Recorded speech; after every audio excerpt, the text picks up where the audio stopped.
Okay, so here's 5 reasons why the Zero is the best 7 in the market. The chassis is the foundation of the car. Our chassis is a little bit different to most. It's a mixture of round and square tube with a bonded aluminium side. So we've gone with the square section so we have a greater bonding surface. So this gives us about a 3-fold increase in torsional rigidity over our nearest competitor. Weight distribution and balance is a key part to get the car handling. So our engine is actually further back than any other by around 100mm.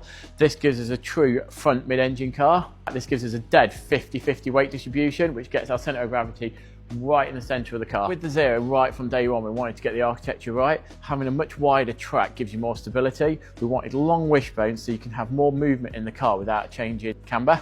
So it allows for you to have a bit more compliance, a bit softer. Still running outboard dampers.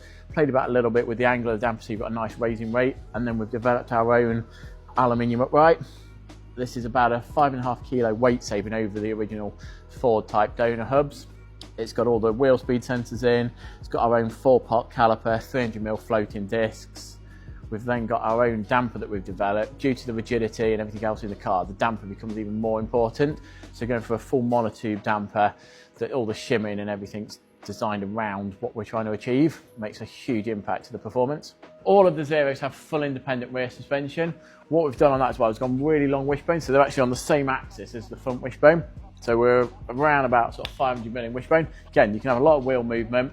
We've altered the shock positions as well on the later Zero, so we actually have more wheel movement in there. We found on certain circuits, especially Cadwell and that, when you were in airborne over the mountain, that having that bit more droop and stuff made it a lot nicer. Also, lowered floor is standard on all the chassis. That's a steel floor from a safety point of view, also actual interior space. There's lots of little bits on the chassis that are all standard now. Swage for the seat bolts. Anyone with a 7 will know, you always grind out and catch your seat bolts. We've now done nice little press formed in the floor so the bolts sit flush, so you've got nothing to catch on.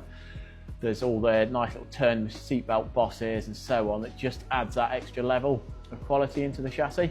Aerodynamics is something else we've looked at quite a bit on the car. Although by the nature of the car it's never going to be the most aerodynamic shape, you can certainly knock the corners off and make quite a difference. So we've got a full diffuser that goes under, it's a full flat bottom car. The diffuser starts at the base of the seat. We've got a splitter on the front of the nose cone. We've faired in all the suspension as well on the front. Helps aerodynamics, also helps IVA for sharp edge and stuff, and looks a lot cleaner. On the race version of the Zero, we've got some extra cutouts in here, cutouts in the front wing, and there's a little cutout in the diffuser there just to help get a bit of heat out of the transmission. So it's just subtle little things, but they do add up and make quite a difference. Cabin space and the interior ergonomics of the car is something that we wanted to get right on the Zero. As everyone knows, the original 7s that were from the 50s, 60s, and they were a lot smaller. So right from day one, we wanted to have more space inside. So we made the whole car symmetrical, both sides. So you've got left and right hand drive options for the export. We played about a lot with the seating position, having the lowered floor, the angle, and the pedals. We kept with a pendulum mounted pedal box just because it follows you the way your ankle moves and that, so you don't get the fatigue. It's a lot nicer. Getting the steering column position. Then we've got options of like removable steering wheel when you get in. The doors, on the latest doors, we've got the pocket in the door, so you've got elbow room. Getting the gear lever position nice, so you're just straight on the gears. Handbrakes nice and flush out the way when you're not driving. And then we also have the 2 chassis options. So we have our standard chassis, which as 7s go is pretty wide. And then we have our GT chassis, which is 80mm wider. So it's 40mm each side in the cockpit, which doesn't sound a lot, but it makes a huge difference. If you are that bit larger, it allows you to spread a bit more in the car. It gives you more room in the footwell and everywhere. So it follows all the way down.